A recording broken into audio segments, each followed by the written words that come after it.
بسم اللہ الرحمن الرحیم۔ السلام علیکم۔ سلطان صلاح الدین ایوبی رحمۃ اللہ علیہ سرد راتوں میں اپنی رعایا کا حال جاننے کی وجہ سے بھیس بدل کر گلیوں کا گشت کرتے تھے۔ اس کے ساتھ ساتھ انہوں نے سوچا کیوں نہ وہ ایک دن اپنے قید خانے کا بھی گشت کریں تاکہ معلوم ہو سکے کہ کہیں وہ کسی مظلوم کے ساتھ غلط انصاف تو نہیں کر چکے۔ یہ بات ان کے دماغ میں اچانک ہی آئی تھی اور یہ بات ڈالنے والی ان کی زوجہ اسم الدین خاتون تھی۔ ایک روز وہ اپنے کمرے میں گئے، ان کی خاتون بہت اداس بیٹھی ہوئی تھی۔ انہوں نے سب ان کو اداس دیکھا تو ان کے پاس آئے اور ان سے پوچھنے لگے کہ زوجہ محترمہ، آج آپ اتنی اداس اور خاموش کیوں ہیں؟ جب بھی ہم کمرے کے اندر آتے ہیں تو آپ چہک جاتی ہیں اور ہمارا بہت شاندار طریقے سے استقبال کرتی ہیں، لیکن آج آپ نے ہمارا استقبال بالکل بھی نہیں کیا، کیا بالکل ہماری جانب مسکرا تک کے نہیں دیکھا؟ سب خیریت تو ہے؟ وہ کہنے لگی کہ سلطان معظم، آج میری ایک کنیز میرے پاس بیٹھی ہوئی میرے بال سنوار رہی تھی۔ وہ سنبھالتے ہوئے کہنے لگی کہ سلطان معظم ہمیشہ اپنی رعایا کا دھیان رکھتے ہیں، ان کی خدمت کے لیے اپنی جان تک دے دیتے ہیں، کسی کو بھی اپنے حال پر نہیں چھوڑتے، بلکہ سب کا حال جاننے کی خاطر بھیس بدل کر ساتوں میں بھی گلیوں کا گشت لگاتے رہتے ہیں۔ انہوں نے جب یہ باتیں سنی تو وہ مسکرائے اور کہنے لگے کہ آپ کو کیا یہ باتیں اداس کر رہی ہیں؟ تو وہ کہنے لگی کہ نہیں سلطان معظم، یہ باتیں تو ہمیں بہت زیادہ خوش کر دیتی ہیں، بلکہ ہمارے جسم میں دوڑتے ہوئے خون کو روانی دے دیتی ہیں۔ ہمیں اپنے آپ پر فخر محسوس ہوتا ہے کہ ہم آپ کی زوجہ محترمہ ہیں، آپ ہمارے شوہر ہیں جن کو لوگ اتنا پسند کرتے ہیں۔ تو وہ کہنے لگے کہ تو بیگم اختر، آپ کو کس بات نے اداس کر دیا ہے؟ تو اسم الدین خاتون کہنے لگیں کہ سلطان معظم، وہ کنیز کہہ رہی تھی کہ انسانوں سے غلطیاں ہو جاتی ہیں، کوئی بھی انسان کبھی نہ کبھی کوئی نہ کوئی ایسی غلطی کر جاتا ہے کہ جس کا خمیازہ اسے ساری زندگی بھگتنا پڑتا ہے۔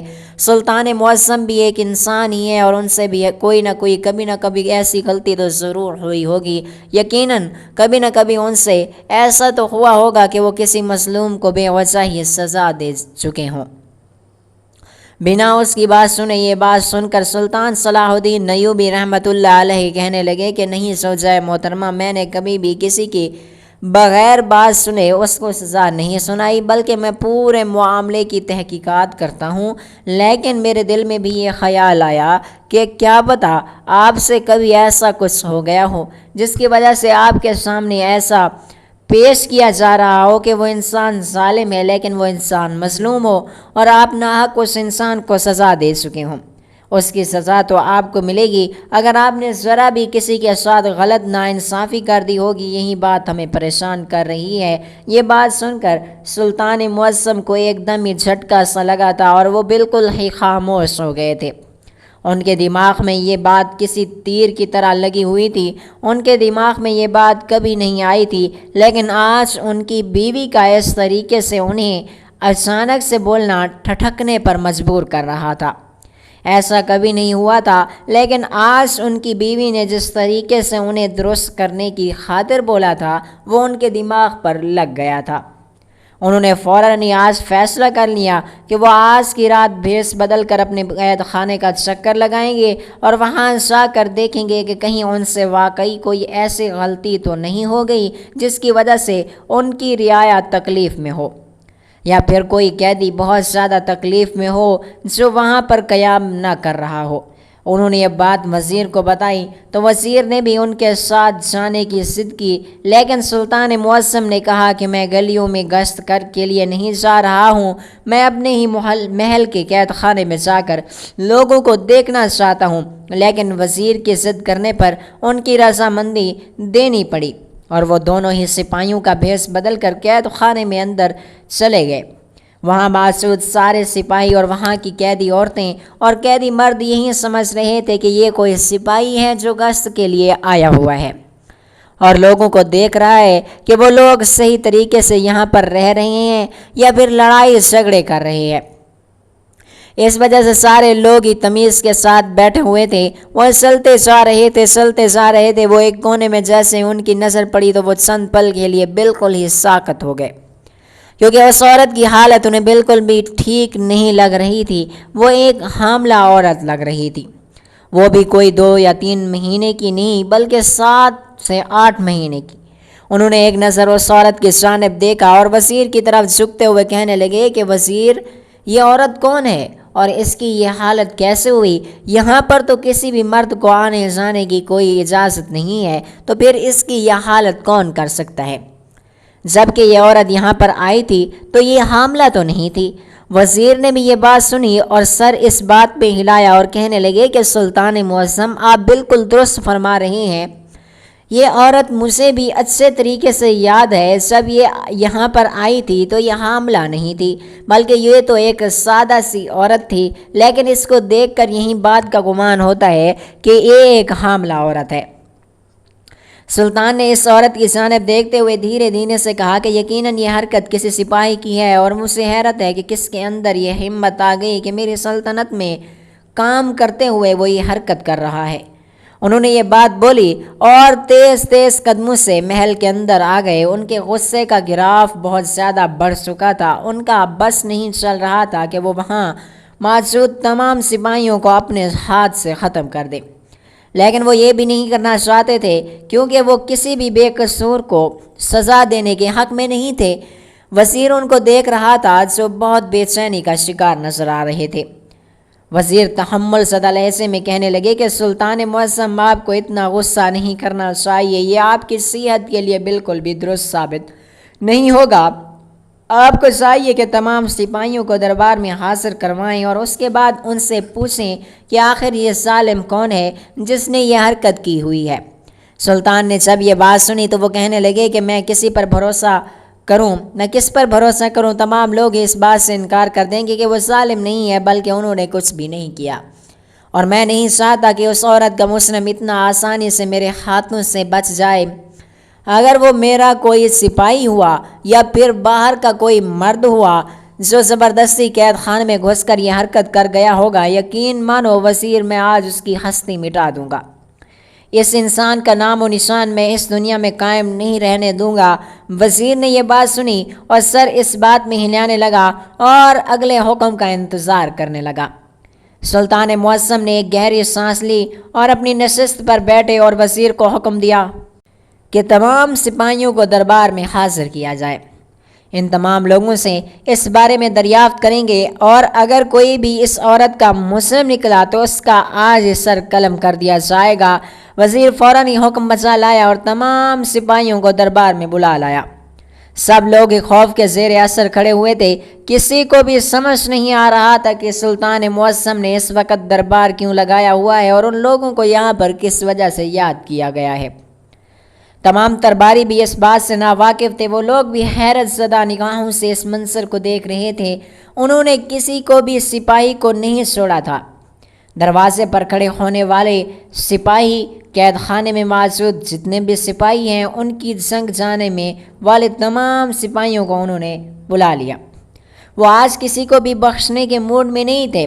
جب یہ بات اندر خانے میں پھیلی کہ سلطان معظم نے آج دربار میں اپنے تمام سپاہیوں کو مسلم بنا کر کھڑا کیا ہوا ہے تو عورتوں میں بھی مگوئیاں ہونے لگیں کہ آخر ایسا کیا ہو گیا جس کی وجہ سے سلطان معظم نے اپنے سپاہیوں کو ہی سزا دینے کے لیے بلا لیا ہے۔ اسم الدین خاتون کو جب یہ بات پتہ چلی تو وہ فوراً ہی سمجھ گئیں کہ قید خانے میں کچھ نہ کچھ تو گڑبڑ ہوئی ہے، جس کی وجہ سے سلطان معظم نے یہ قدم اٹھایا ہے۔ وہ اپنی نشست سے فوراً اٹھیں اور جالی کے پاس آ کر اندر موجود دربار کا منظر دیکھنے لگی۔ سلطان معظم نے کڑک آواز میں پوچھا کہ آخر وہ کون انسان ہے کہ جس نے ہماری سلطنت میں کام کرتے ہوئے ہمارے قید خانے میں موجود ایک عورت کے ساتھ غلط کاری کی ہے؟ کس کے اندر اتنی ہمت آ گئی کہ وہ ہمارے قید خانے میں جا کر یہ قدم اٹھائے؟ ان کی آواز اس قدر بلند اور گرجدار تھی کہ تمام سپاہی کانپ سے گئے۔ سب لوگ اس سر نفی میں ہلانے لگے اور کہنے لگے کہ سلطان معظم، یہ قدم ہم کبھی چاہ کر بھی نہیں اٹھا سکتے۔ رعایا کی تمام عورتیں ہماری عزت ہیں اور ہم کبھی اپنی عزتوں کو پامال نہیں کر سکتے۔ سب کا ایک ہی قول تھا۔ سلطان معظم مزید گرج کر کہنے لگے کہ مجھ سے کچھ بھی چھپانے کی ضرورت نہیں ہے، تم لوگ جانتے ہو اگر مجھے غصہ آ گیا اور میں نے اپنی تلوار اٹھا لی تو تم میں سے کوئی ایک بھی نہیں بچے گا۔ اس لیے بہتر یہی ہے کہ وہ انسان سامنے آ جائے جس نے یہ حرکت کی ہوئی ہے، میں اس انسان کو زندہ زمین میں گاڑ دوں گا، اور اگر وہ سامنے نہیں آئے گا تو تمام موجود یہاں سپاہی بے موت مارے جائیں گے، کیونکہ میں اپنی سلطنت میں ایسے لوگوں کو بالکل بھی اجازت نہیں دوں گا کہ وہ یہاں پر رہ کر یہ غلط کام کریں۔ سب لوگ ہی تھر تھر کانپ رہے تھے، سلطان کو کسی پر بھی ترس نہیں آ رہا تھا۔ جب انہوں نے دیکھا کہ سب لوگ ہی خاموش اختیار کیے ہوئے کھڑے ہیں تو انہوں نے وزیر کی جانب دیکھتے ہوئے کافی پریشان انداز میں کہا کہ وزیر، یہاں تو کوئی بھی سامنے نہیں آ رہا، آخر وہ انسان کون ہے جس نے اس عورت کے ساتھ غلط کاری کی ہوئی ہے اور اس کی یہ حالت کی ہوئی ہے؟ وزیر بھی کافی الجھا ہوا محسوس ہوا تھا، کہنے لگا کہ سلطان معظم، آپ کی بات بالکل درست ہے، یہاں موجود تمام سپاہیوں کے چہرے اور ان کے قول سے یہی لگ رہا ہے کہ یہ لوگ بے قصور ہیں، یہ لوگ ایسا نہیں کر سکتے، لیکن جس طریقے کی حالت اس عورت کی تھی یقیناً ان میں سے کوئی ایک اس عورت کا گنہگار ہے، لیکن یہ لوگ تو ماننے کو تیار ہی نہیں ہیں، اس وجہ سے میں خود ہی بہت زیادہ الجھ گیا ہوں۔ وہ یہ بول کر خاموش ہو گیا۔ سلطان معظم نے ایک دم ہی کہا کہ اس عورت کو دربار میں بلایا جائے۔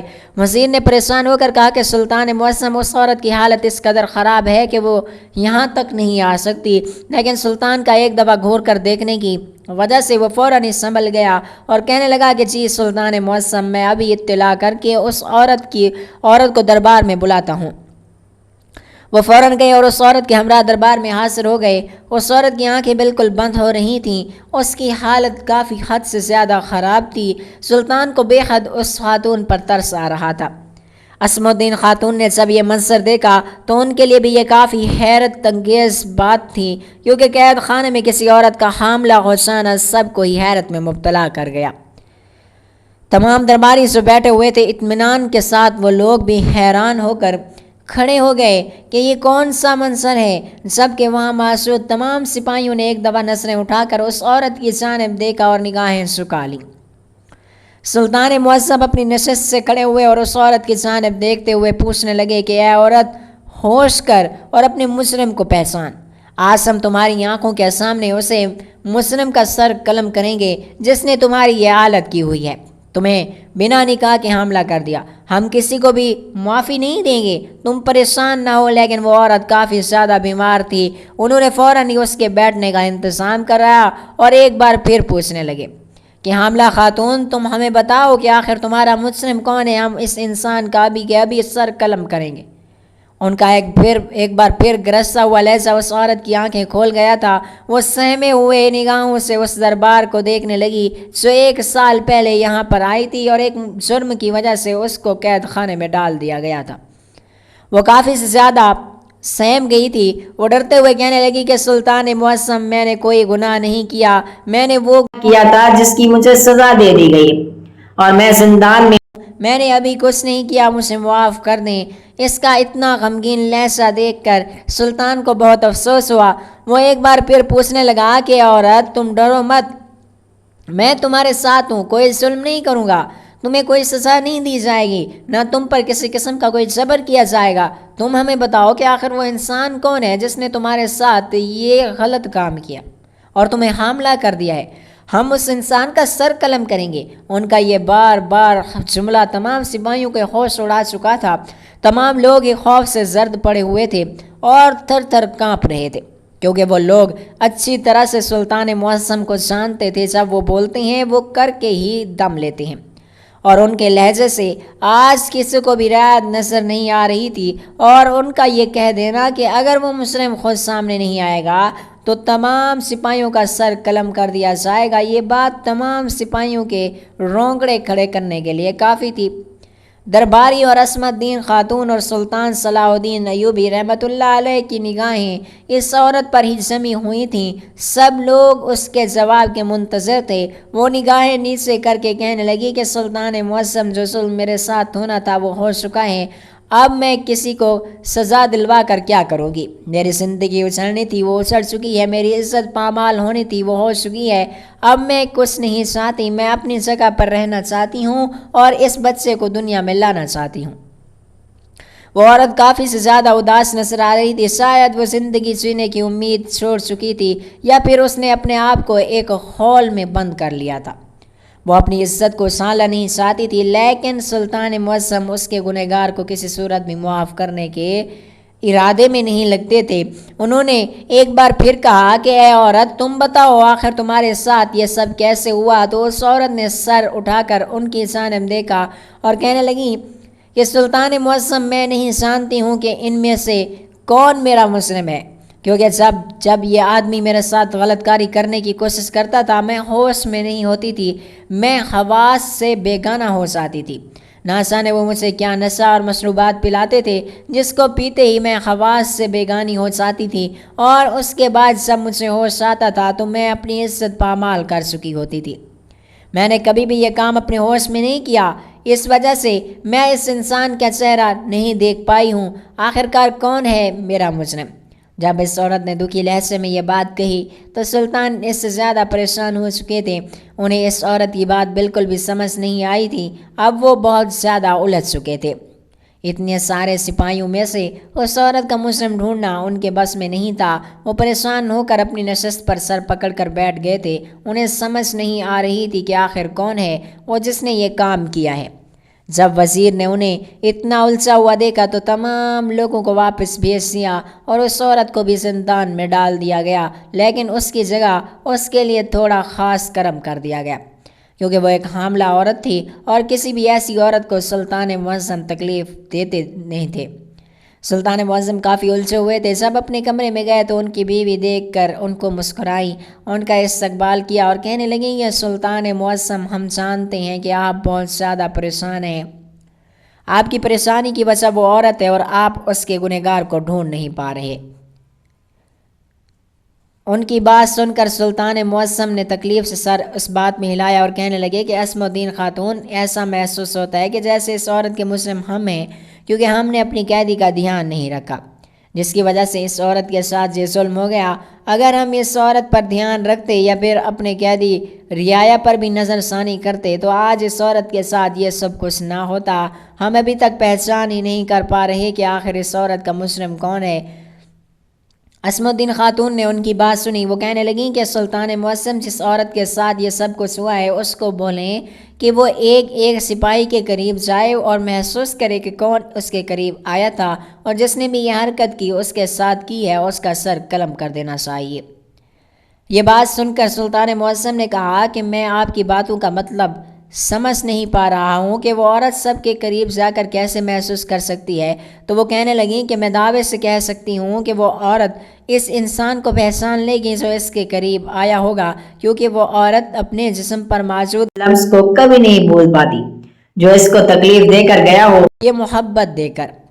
میں آپ کو دعوے کے ساتھ کہہ سکتی ہوں کہ آپ یہ عمل کریں، یقیناً فائدہ مند ثابت ہوگا۔ ان کی بات ان کے دماغ پر لگی اور اگلے دن انہوں نے ایک بار پھر تمام درباریوں کو بلایا اور اس عورت کو بلا کر یہی عمل کرنے کے لیے کہا۔